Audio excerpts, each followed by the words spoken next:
Boker Tov, bonjour et bienvenue à notre étude du jeudi matin, cette semaine Parashat Bo. Parashat Bo, dans le deuxième livre de la Torah, la troisième paracha. On vient de se retrouver après 2 semaines de coupure, pas de vacances, mais en tout cas d'interruption de secours, parce qu'on n'a pas pu se retrouver pendant cette période. Mais voilà, on se retrouve aujourd'hui après dans ce nouveau chapitre de l'histoire du peuple juif. On a vécu Shemot, l'esclavage égyptien, Vaera et Bo, ces 2 dernières semaines. La semaine dernière et cette semaine, la sortie, le processus qui mène à la sortie d'Égypte. Et cette semaine, nous sortons enfin d'Égypte pour arriver la semaine prochaine à l'ouverture de la mer Rouge et la semaine d'après les 10 commandements. Voilà un passage central dans l'histoire de notre peuple, dans notre histoire, l'histoire du peuple juif. Et nous allons aujourd'hui nous arrêter sur le passage de la sortie d'Égypte, mais plus en particulier le passage, le processus qui a mené à la sortie d'Égypte, le processus de ces makotes, de ces 10 plaies que Dieu a choisi d'utiliser pour sortir le peuple juif d'Égypte. On va voir que ça nous laisse avec quelques interrogations. On va essayer de s'interroger justement sur cette méthode, sur cette approche qu'Akadosh Baruch Hu a eue. Mais comme d'habitude, comme chaque cours, comme chaque moment d'étude, l'objectif n'est pas simplement de s'interroger sur le texte ou d'avoir des réponses aux questions qu'on pourrait se poser sur le texte, mais c'est surtout se poser la question, qu'est-ce que ce texte a à m'enseigner à moi aujourd'hui? En quoi est-ce que ce passage qu'on étudie, qu'on lit dans le synagogue Shabbat, en quoi est-ce qu'il me parle à nouveau cette année dans mon environnement, dans mon histoire actuelle dans laquelle je suis? Donc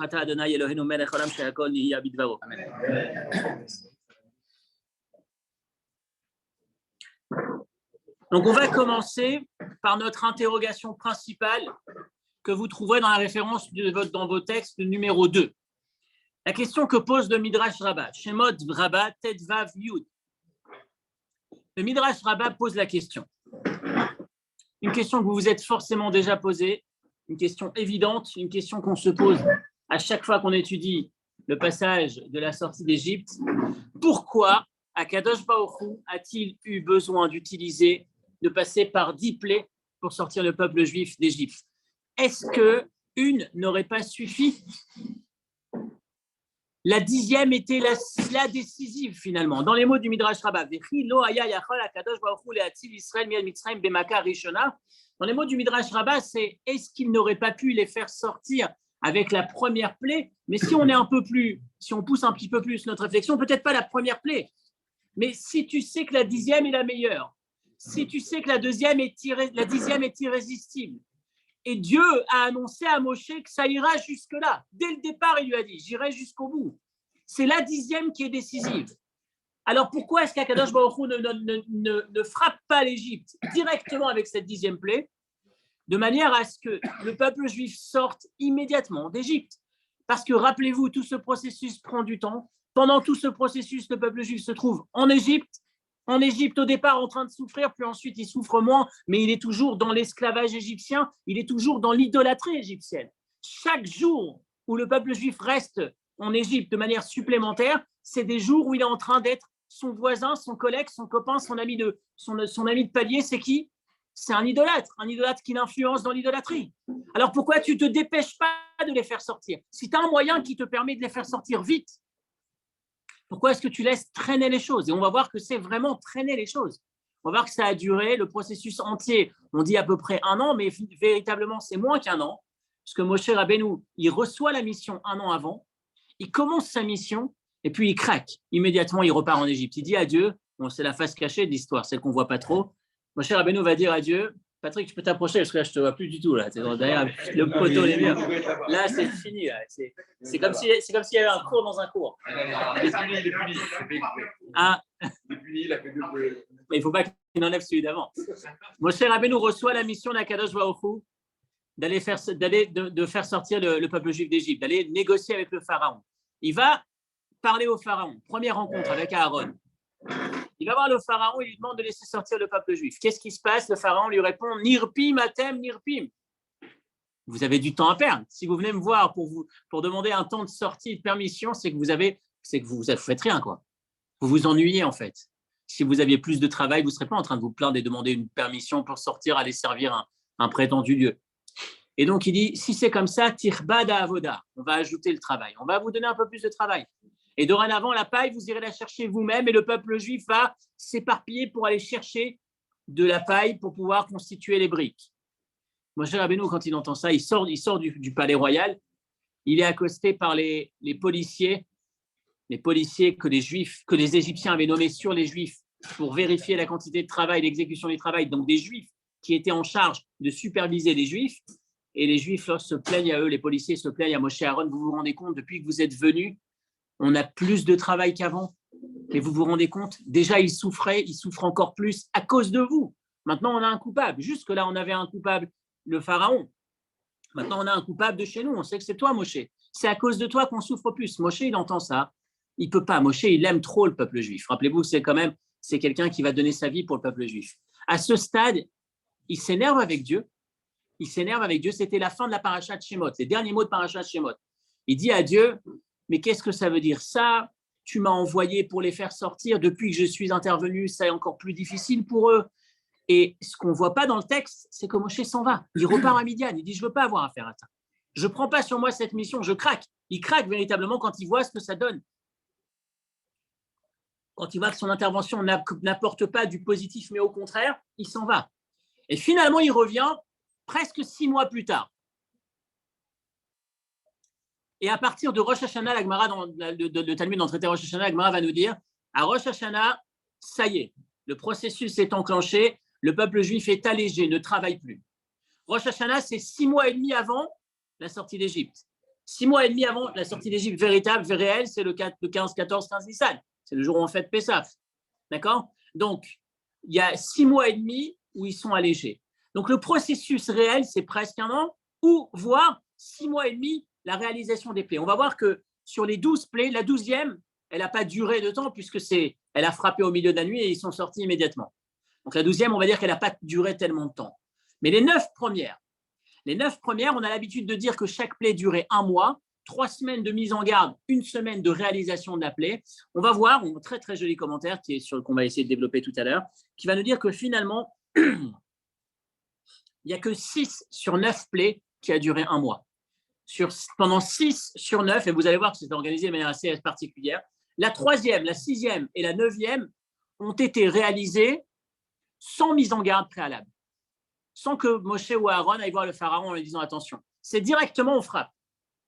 Elles ont directement frappé. Donc finalement, l'ensemble de la durée de cette période, ce n'est pas 1 an, c'est à peu près, on va dire qu'il y a 6 plaies qui durent 1 mois, ça fait 6 mois, et il y a 3 plaies qui durent 1 semaine, ça fait 6 mois et 3 semaines. Puisqu'ils sont sortis à la mi-Nissan, il faut imaginer que les plaies ont commencé quelques jours vers la mi-Elul, un petit peu avant le Rosh Hashanah. Donc il y a pendant plus de 6 mois. Mais comment tu peux, Akadosh Baruch Hu, laisser le peuple juif traîner pendant tout ce temps quand tu sais tu vas la donner la 10e plaie? Fais en sorte qu'ils sortent au bout d'une seule plaie. Et d'où ça vient finalement ce processus des plaies assez bizarre? Pourquoi 10 et pourquoi pas 500? Pourquoi 10 et pourquoi pas 1, 2, 3? Pourquoi 10? D'où ça vient? Pourquoi ces plaies? Pourquoi cette série de plaies? Et puis c'est des plaies assez étonnantes. Habituellement, quand Dieu a frappé l'humanité dans l'histoire de l'humanité, le déluge, c'était à base d'eau. Là, il n'y a pas une pluie ou quelque chose qui est essentiellement de l'eau. Ensuite, vous avez Sodome et Amora, c'était à base de feu. Là aussi, on n'a pas une base de feu qui va frapper. On a un peu plus tard dans l'histoire une éruption de bestioles qui va détruire, qui va ravager un peuple. On l'a ici partiellement, mais ce n'est pas la méthode qui est utilisée. C'est un mix de plusieurs approches, on a l'impression, plusieurs plaies, plusieurs catégories différentes de plaies, si on peut dire. Qu'est-ce qui se cache derrière le choix de ces plaies? Quel est le message? Qu'est-ce qu'on doit, nous, en retirer quelque part? Mais en tout cas, au niveau de l'histoire déjà, pourquoi Akadosh Baruch Hu n'a pas fait ça plus vite? Dans le passage qui suit Torah Traim sur la Gemara Sanhedrin, page 98, la Gemara nous raconte un passage assez intéressant. La Gemara raconte qu'il y avait un Rabbi Yoshua ben Levi, on parlait, il y a 2 derniers cours avant les vacances, on parlait des temps messianiques. Alors, la Gemara raconte ce passage qu'on en a un petit peu parlé la dernière fois, que Rabbi Yoshua ben Levi voulait rencontrer le Mashiach. Et il va demander au prophète Élie. Le prophète Élie va dire, tu sais, il est à l'entrée de la ville, il est parmi les lépreux. Et il lui dit, comment je peux le reconnaître, un lépreux parmi tant d'autres? Il lui dit, tu vas le reconnaître parce que, alors que tous les lépreux retirent l'ensemble des pansements en attendant de pouvoir les remplacer par les soignants qui sont là-bas, lui, il enlève un pansement et il remet le prochain. Il fait un par un. Pourquoi? La Gemara pose la question pourquoi. La Gemara répond parce qu'au cas où il recevrait la mission, l'appel de Dieu, va sauver le peuple juif, va sortir, il est temps de libérer, d'amener que tu puisses te révéler, de la révélation de Mashiach, alors il ne voudrait pas avoir trop de temps à perdre, il faudrait qu'il puisse y aller très rapidement.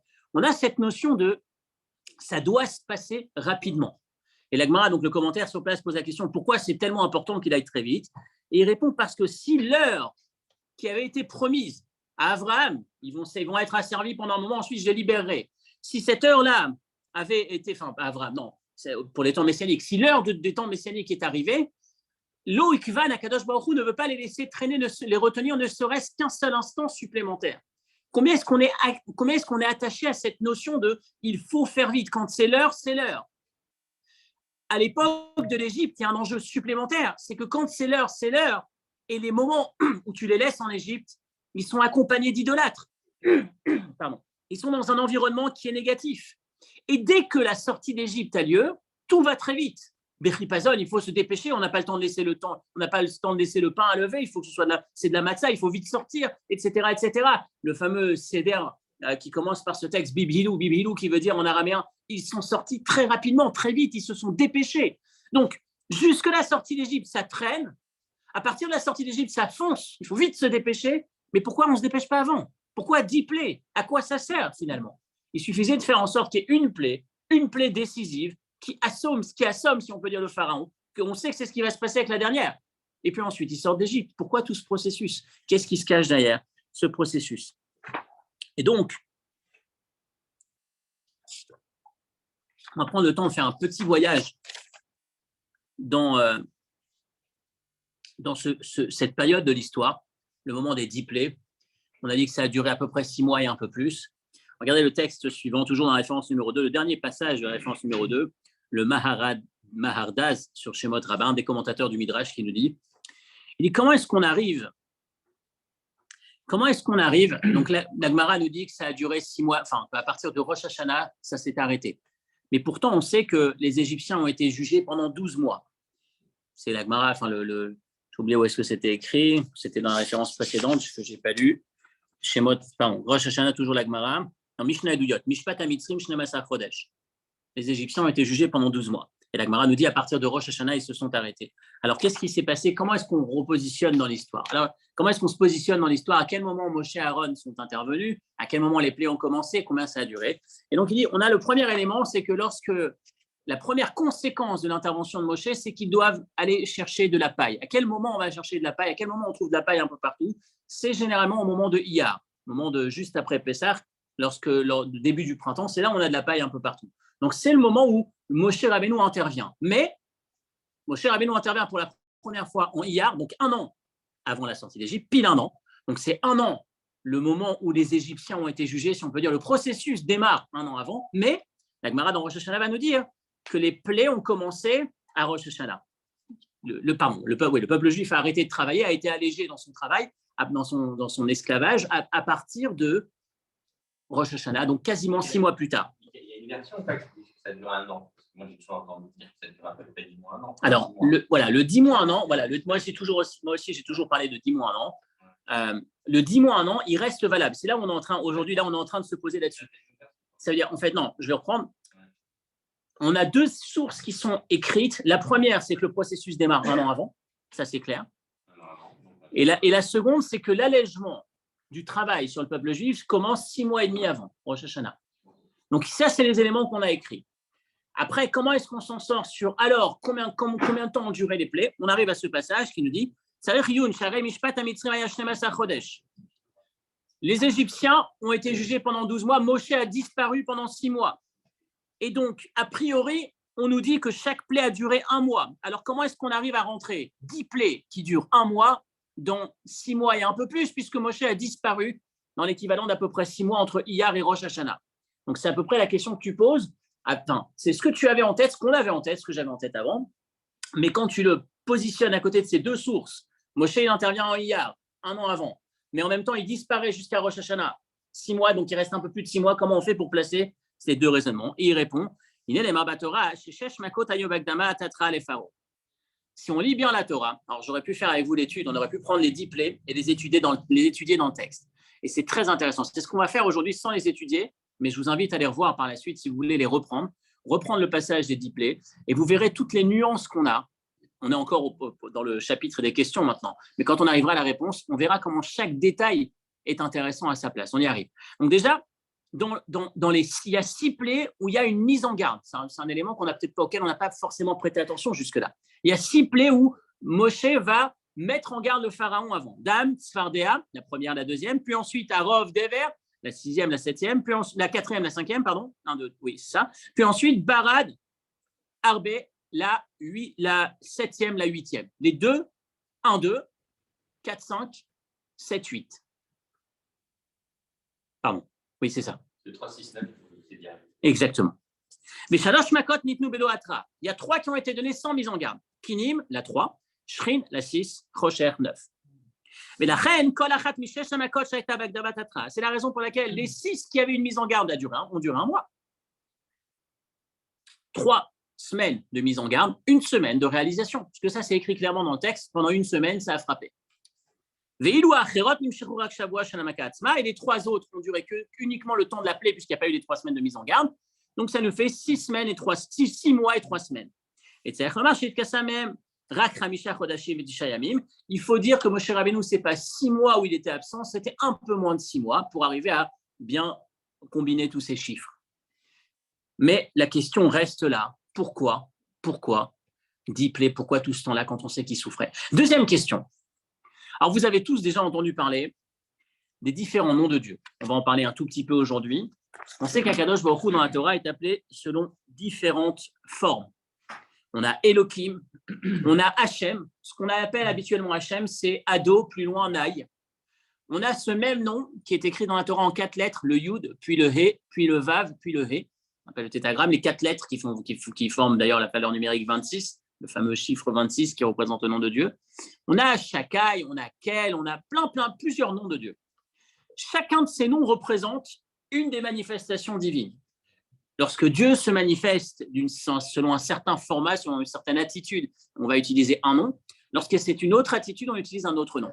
Donc, par exemple, Elohim, c'est Midat Adin. C'est lorsque Dieu est dans la rigueur, dans la justice. Lorsqu'il met sa casquette, si on appelle ça sa casquette de juge, lorsqu'il s'habille, lorsqu'il est le juge, à ce moment-là, le terme utilisé, c'est Elohim.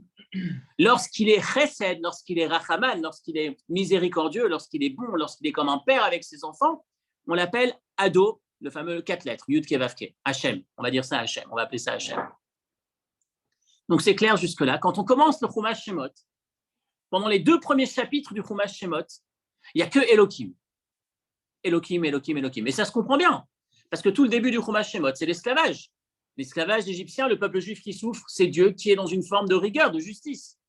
Puis ensuite, à partir du moment où il y a la révélation de Dieu à Moshe dans le buisson ardent, à partir de là, on change, on bascule, et dorénavant, jusqu'à la fin de la paracha de cette semaine, on n'a plus Elohim, ou quasiment plus, on n'a que Havayé, les 4 noms, Hachem, les 4 lettres. Et c'est aussi logique, parce qu'à partir du moment du buisson ardent, à partir de cet épisode, Akadosh Baruch Hu a entendu la détresse du peuple juif. Il va mandater Moshe pour sauver le peuple juif. Donc ça y est, il reprend sa casquette de papa gentil, amoureux, enfin miséricordieux, qui aime ses enfants, qui veut sauver ses enfants. Donc jusque-là, tout est clair. On a un Elohim en début de Shemot, et on a un Havayé, Hachem, à partir du buisson ardent, à l'exception, pendant l'échange entre Dieu et Moshe, pendant le buisson ardent, il y a Moshe qui réutilise Elohim. Mais ça se comprend encore une fois dans le contexte, c'est que c'est cohérent.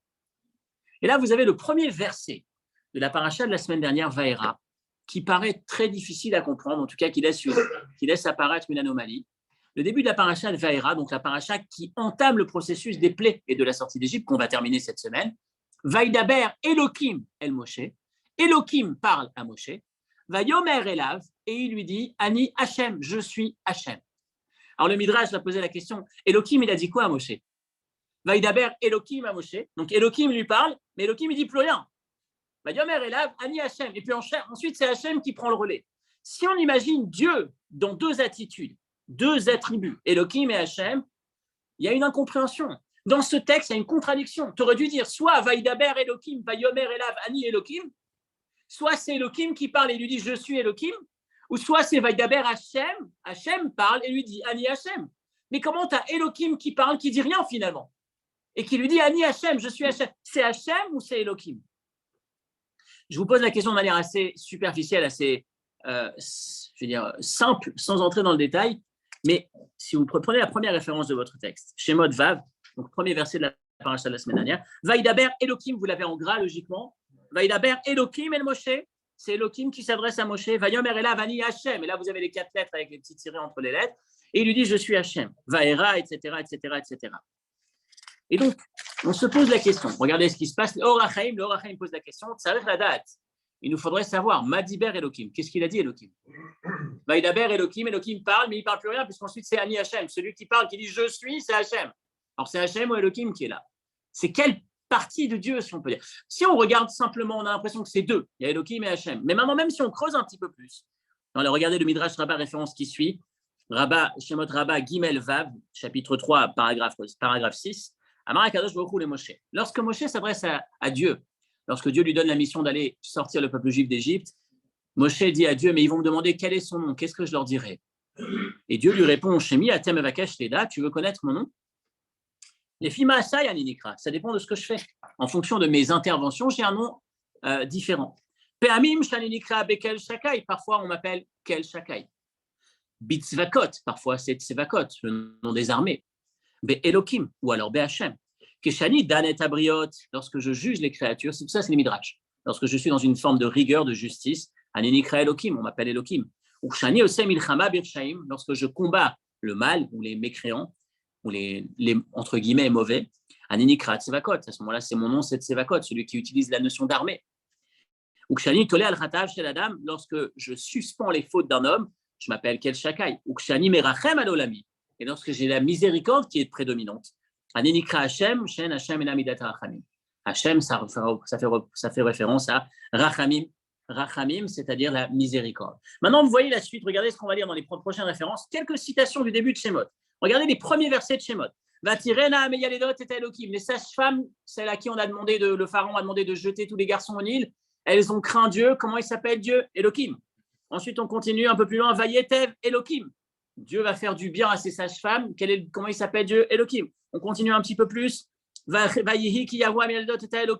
Encore une fois, lorsqu'on parle de ces sages-femmes et leur relation à Dieu, la conséquence de leurs bonnes actions, c'est encore Elohim qui est utilisé. Ensuite, on passe au Séné, au buisson ardent, et à partir de là, l'ange de Dieu apparaît à Moshe. C'est qui cet ange de Dieu? Comment il s'appelle Dieu? Vayera Malach Hashem. C'est plus Malach Elohim. Dorénavant, c'est Hashem. On continue. Vayar Hashem qui s'arlirot. Hashem voit que Moshe s'est déplacé pour voir le buisson ardent, ce buisson qui brûle mais qui ne se consume pas. Vayomer Hashem. Et c'est encore Hashem, les 4 êtres. Dieu qui apparaît à Moshe, qui lui dit j'ai vu, j'ai perçu, j'ai vu ce qui se passe avec le peuple, combien est-ce qu'il souffre, etc., etc. Et dorénavant, jusqu'à la fin de la paracha de cette semaine, c'est Hashem. Il n'y a plus Elohim, c'est Hashem. Et là, on se pose la question Hashem ou Elohim? Qui est-ce qui intervient dans toute cette paracha? Hashem. Alors pourquoi tu as ce premier verset qui introduit les plaies et qui dit Vaidaber Elohim El Moshe Vayomer Elav Ani Hashem? À quoi fait référence? Quel est le sens de ce mélange entre Hashem et Elohim? Est-ce que c'est clair, nos 2 grandes questions? La première question, pourquoi 10 plaies? Qu'est-ce qui se cache derrière ça pour nous? Avec les enjeux de cette question. 10 plaies, c'est tout ce temps-là où le peuple juif souffre. 10 plaies alors qu'on aurait dû faire très vite. 10 plaies, pourquoi alors que tu pouvais faire en une seule plaie? À quel intérêt? Quelque part, est-ce que tu croyais que le pharaon allait céder après la petite plaie du sang?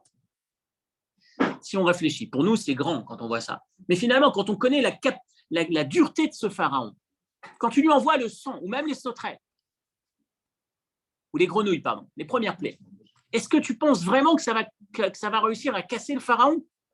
Tu as dans ton arsenal la chose la plus lourde à lui envoyer. Envoie-lui. Allez, on y va.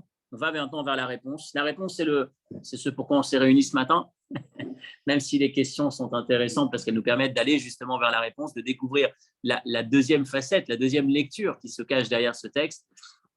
C'est la première fois qu'on aborde ce sujet ici. C'est la première fois qu'on aborde les plaies sous cet angle-là. Pour ceux qui souhaitent prendre des notes, ça peut être intéressant pour le soir du Seder cette année. Parce qu'il y a vraiment un commentaire extraordinaire, je trouve. Peut-être que vous l'avez déjà écouté, partiellement étudié dans d'autres contextes. Vous connaissez tous, pendant la Haggadah, on a ce passage qui est très difficile à comprendre. Rabbi Yehuda aya noten baem simanim. Tout le monde connaît ce texte. Rabbi Yehuda, lorsqu'il entendait parler des 10 plaies, il avait l'habitude de donner des simanim, des signes. Comment est-ce qu'il appelait les 10 plaies? Detzar, Adash, Be'achav. Un moyen mémotechnique qui a été donné par cet homme extraordinaire, ce génie. Detzar, Adash, Be'achav. Et permettez-moi d'être un peu lourd aujourd'hui, mais est-ce qu'il fallait vraiment Rabbi Yehuda pour nous dire « Waouh, le chidouche extraordinaire ».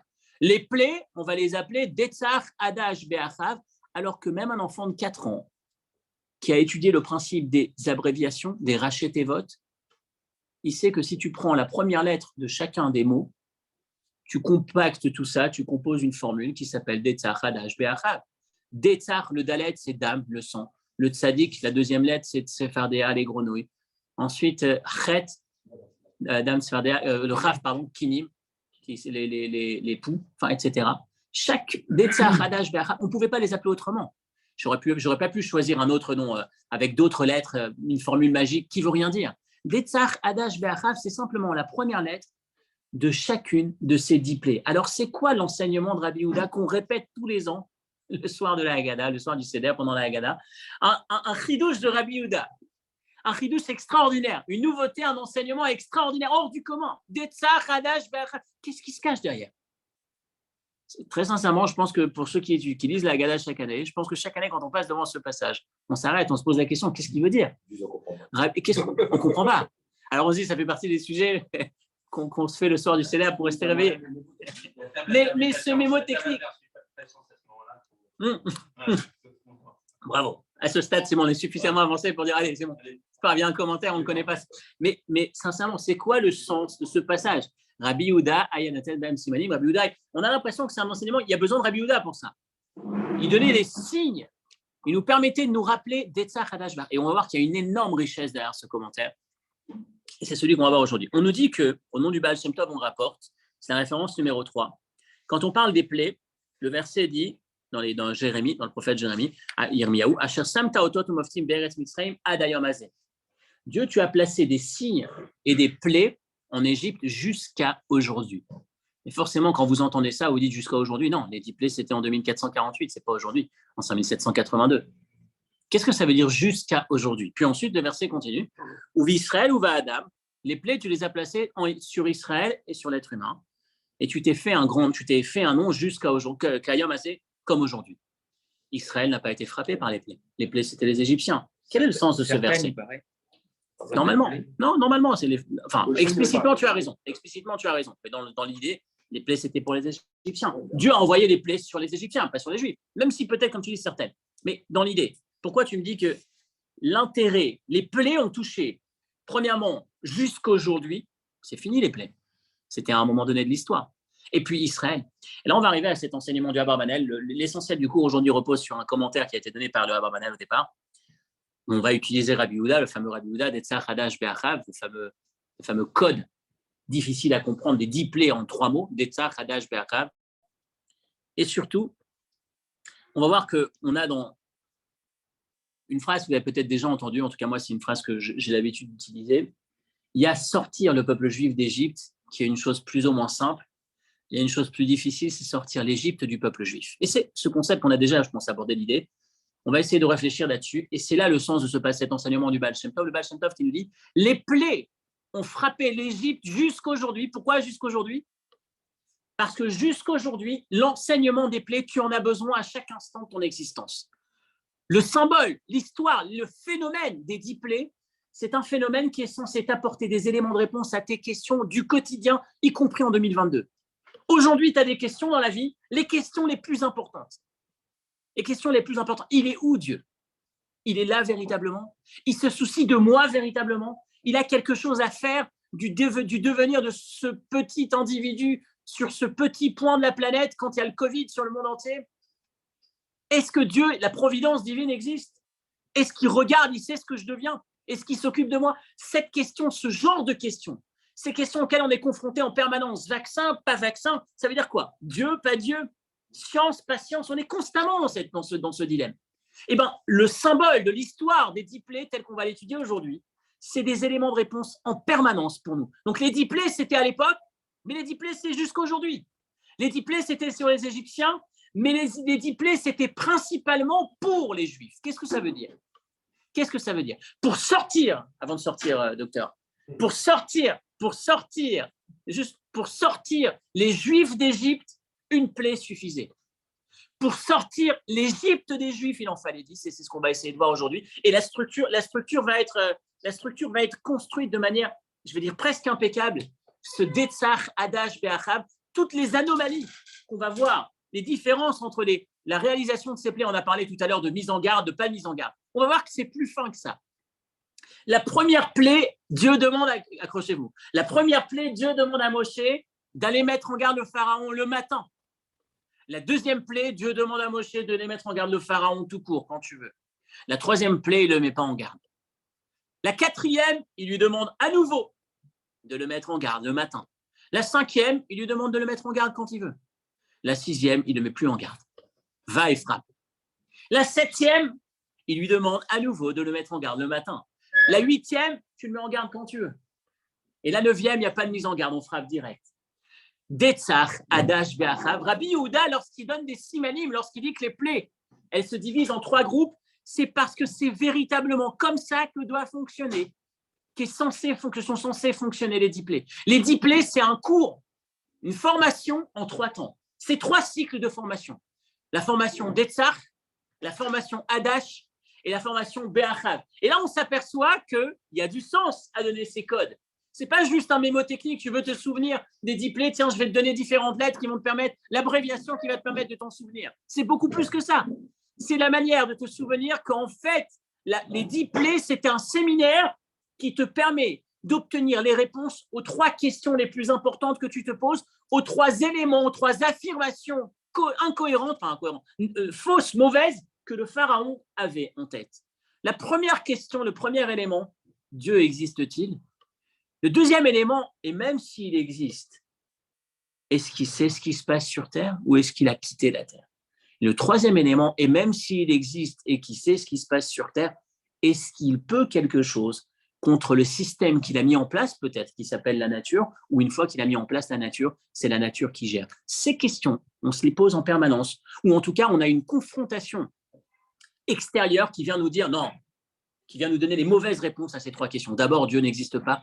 Puis même s'il existe, qu'est-ce qu'il en a à faire de ce qui se passe sur Terre? Et même s'il existe et qu'il est présent sur Terre, la nature, il l'a mise en place et maintenant, dorénavant, c'est elle qui gère la Terre. Et c'est ce lot de formation qu'on va avoir. Donc, je reprends les premiers éléments que je vous ai dit tout à l'heure, c'est que Detzach, Hadash, Be'achav, les 3 lots, il y a ce même format qui se reproduit. Mise en garde le matin, mise en garde quand tu veux, plus de mise en garde, on l'a 3 fois. Plus encore, deuxième élément très intéressant, comme je vous disais tout à l'heure que chaque détail est important, chaque détail est à sa place. Deuxième élément, avant chacune de ces 3 séries, il y a une introduction qui nous dit voilà pourquoi viennent ces séries. La première, c'est écrit afin que tu saches qui Ani Hachem. Les Ma'an Teda, afin que tu saches que Dieu existe. La deuxième série, juste avant la 4e plaie, bizarrement, juste avant la 4e plaie, c'est afin que tu saches que Dieu existe, Bekerev Haaretz, sur terre. Bonjour. La deuxième série, il y a l'introduction au début, tu vas envoyer ces plaies, les Ma'an Teda, afin que tu saches qui Ani Hachem, Bekerev Haaretz, que je suis Hachem sur terre. La 3e série, avant de démarrer la 7e plaie, les Ma'an Teda, qui en kamoni, Bechol Haaretz, que la nature, traduction commentée, je vais l'expliquer, que la nature ne peut rien contre moi, autrement dit, je suis encore sur terre, même quand la nature est là. En kamoni, je peux tout, malgré la nature. Et c'est exactement ce qui va se passer dans chacun de ces lots. Dame, c'est quoi Dame? Les Égyptiens qui mettaient toutes leurs croyances dans le Nil. La nature, c'est elle qui gère la terre.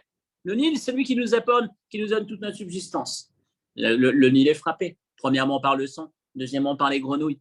Et puis enfin, on arrive à la fin de ce premier séminaire, à la fin de cette première session, on a les Égyptiens qui commencent avec Kinim, avec les poux, qui commencent à dire ah là, on n'arrive pas, c'est Dieu qui. On a les Égyptiens qui disent ah là, Etzba Elohim, là, il y a Dieu.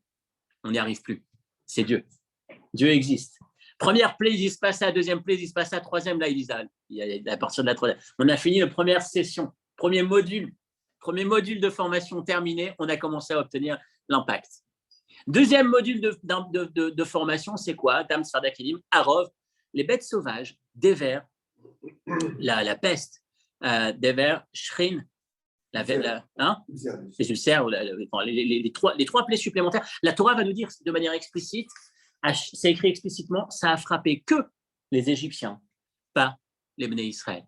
Tu vois que Dieu est sur place et il gère aussi la différence sur terre entre celui qui mérite et celui qui ne mérite pas. Et quand on arrive au bouquet final, à la fin de cette formation, le troisième module le plus important, Barad, Arbe, Chocher. Barad, c'est quoi? Il y a des règles dans la nature, l'eau d'un côté, le feu de l'autre, ça a toujours fonctionné comme ça. Et Barad, c'est cette grêle qui dit, effectivement, les règles existent dans la nature, mais je suis derrière la nature aussi. La nature ne m'inquiète pas, la nature ne me défie pas. La plaie de la grêle, c'était et le feu et l'eau.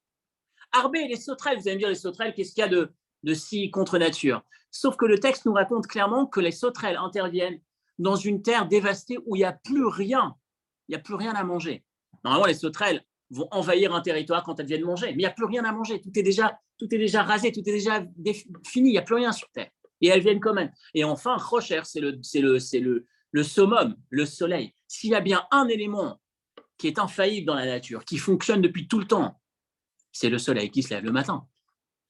Et là, pendant 3 jours, pendant 6 jours, pendant 7 jours, en fonction des niveaux, le soleil ne se lève pas le matin. Ça veut dire que ces 3 éléments forts, et surtout le troisième, c'est la définition même de la force de la nature. Akadosh Baruch Hu, il dit non, il faut que tu te souviennes. Il faut que l'on se souvienne. La nature, c'est simplement Akadosh Baruch Hu qui passe incognito. Est-ce que c'est pas un miracle équivalent quand tu poses une graine dans la terre et que tu reviens quelques mois plus tard et tu as un arbre plein de fruits avec plein de graines? Est-ce que c'est pas un miracle équivalent lorsque tu mets moins qu'une graine qui passe d'un homme à une femme et tu reviens 9 mois plus tard, tu as un être humain vivant de manière autonome? Sauf qu'on l'a vu tellement de fois que ça s'appelle la nature. Et ces plaies interviennent pour nous dire, une seconde, tout ce qui existe sur Terre, c'est la même chose. On s'y habitue, on appelle ça nature. Mais rappelle-toi que En Kamoni, c'est toujours Akadosh Baruch Hu qui est derrière. C'est toujours Dieu qui est derrière. Donc je reprends, sortir le peuple juif d'Égypte, une plaie était suffisante. Mais sortir la mentalité, l'esprit pharaonique, l'esprit pharaon, l'esprit égyptien, la mentalité où Akadosh Baruch Hu, Dieu n'est pas là, Dieu n'est pas dans ce monde, on n'a pas besoin de Dieu, on se concentre exclusivement sur le Nil et sur la matérialité, sur la nature, sans plus, en déconnectant Dieu de tout ça. Pour sortir ça du juif et jusque de nos jours, là, il y a besoin de ces plaies, de ces 3 séries, d'Etzach, Hadash, Ve'achav, de ces 3 séries. Chacune est un module complémentaire qui vient s'attaquer à un élément, avec toutes les anomalies, toutes les finesses qu'on voit dans le texte. La première plaie, il faut une mise en garde le matin. Le matin, c'est quand c'est quelque chose d'important. Tu veux que la mise en garde ait du sens. Il démarre sa journée avec une mise en garde. Maintenant qu'on a commencé le processus de formation, la deuxième plaie, juste tu le mets en garde. Il a déjà pris la première claque. La troisième plaie, tu ne le mets pas en garde, tu tapes direct. Et ce processus va se reproduire 3 fois parce que c'est 3 modules quelque part sur lesquels on travaille. Et avant chaque module, tu as l'introduction du verset. Le sens de ces plaies, c'est les Ma'anteda, Kiani Hashem, que Dieu existe. Premier lot. Deuxième lot, Bekerev Haaretz, que Dieu existe sur terre. Troisième lot, Kien Kamoni Bechol Haaretz. La nature, mais on ne peut rien contre moi. Derrière la nature, c'est moi. Et là, on arrive à notre deuxième question. Vaïdaber Elohim, El Moshe, Vayomer Ela Vani Hashem. Elohim parle et dit Ani Hashem. Et là, il y a le résumé de ce qu'on vient de dire. Quand tu vois sur terre Elohim, quand tu vois dans la nature des moments difficiles, ne crois jamais qu'il y a Elohim et qu'il n'y a pas Hashem. Ne crois jamais qu'il y a 2 dieux. Je le répète souvent, on a toujours tendance à penser qu'il y a les forces du bien et les forces du mal, qu'il y a un Dieu gentil et un Dieu méchant. Ou en tout cas, quand il y a des éléments difficiles, on a l'impression qu'on voit que l'élément difficile. Et Dieu dit à Moshe, non, Vayomer Ela Vani Hashem. Rappelle-toi que derrière Elohim, c'est Hashem. Il n'y a que Hashem. Même lorsque Dieu intervient de manière difficile, même lorsqu'il y a des moments difficiles, c'est avec un Hashem qu'il intervient. Derrière ça, c'est de l'amour. Effectivement, de l'amour difficilement perceptible quand c'est des moments difficiles, quand c'est des épreuves. Mais ne crois à aucun moment que Hashem n'est plus là. Il y a toujours Hashem qui est derrière. Tout ce qui intervient dans ce monde, c'est Akadosh Baruch Hu qui est là. Que ce soit dans les moments difficiles ou que ce soit dans le processus de la sortie d'Égypte. Et c'est ce message avec lequel je voudrais qu'on sorte aujourd'hui. Combien c'est important par rapport à nous comme toujours par rapport à nos enfants aussi, quand on transmet ça, quand on veut transmettre une éducation juive, quand on veut transmettre l'identité juive, quand on veut transmettre la Torah et les valeurs de la Torah à nos enfants, leur rappeler combien est-ce que c'est important de se rappeler que Dieu est derrière chaque chose et qu'on a beau investir, combien de fois aussi on a au Hachem un cours de professionnel, un groupe de personnes qui est présente physiquement, qui travaillent tous les jours, qui s'acharnent, qui se démènent au travail pour essayer de développer, de gagner sa vie de la manière la plus importante et la plus large, on le souhaite bien évidemment, pour chacune des familles.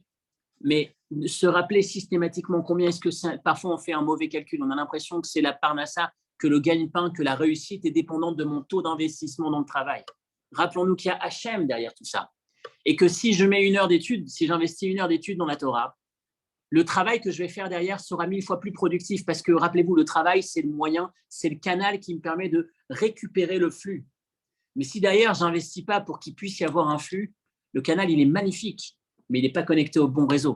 Donc, il ne m'amènera pas ce qu'il me faut.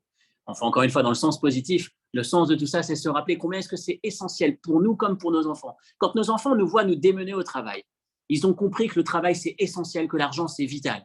Et quand ils vont grandir, la priorité ultime, ça va être le travail, et parfois même devant leurs femmes et devant leurs enfants. Parce que j'ai vécu, j'ai grandi dans un environnement où la carrière, où l'argent, c'est vital, c'est essentiel. Quand on arrive à montrer à nos enfants que le travail, qui donne de l'argent pour qu'on puisse faire quelque chose de bien avec, lui donner un sens, le travail, c'est essentiel, mais c'est important, mais ce n'est pas essentiel. C'est important. Ce qui est véritablement essentiel, c'est parfois quantitativement un moment plus petit, mais c'est le temps d'étude, c'est le temps de mitzvah qui va ensuite créer le potentiel pour qu'ensuite, quand je parte au travail, je récupère ce flux.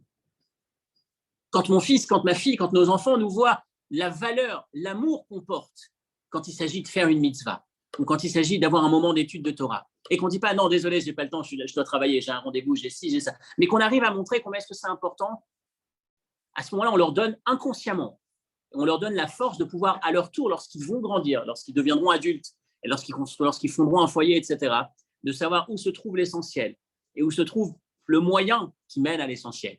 La bracha, elle se trouve, ce qui déclenche la bracha, c'est dans le Hachem, c'est lorsque je me connecte à lui, lorsque j'étudie cette Torah ou lorsque je fais ces mitzvot, c'est là où je crée finalement l'abondance. Et ensuite, le travail dans lequel je vais m'investir pendant toutes ces heures de la journée, c'est ce qui va me permettre, dans un moyen naturel, de récupérer le flux, de récupérer la bracha. Shabbat shalom et à la semaine prochaine.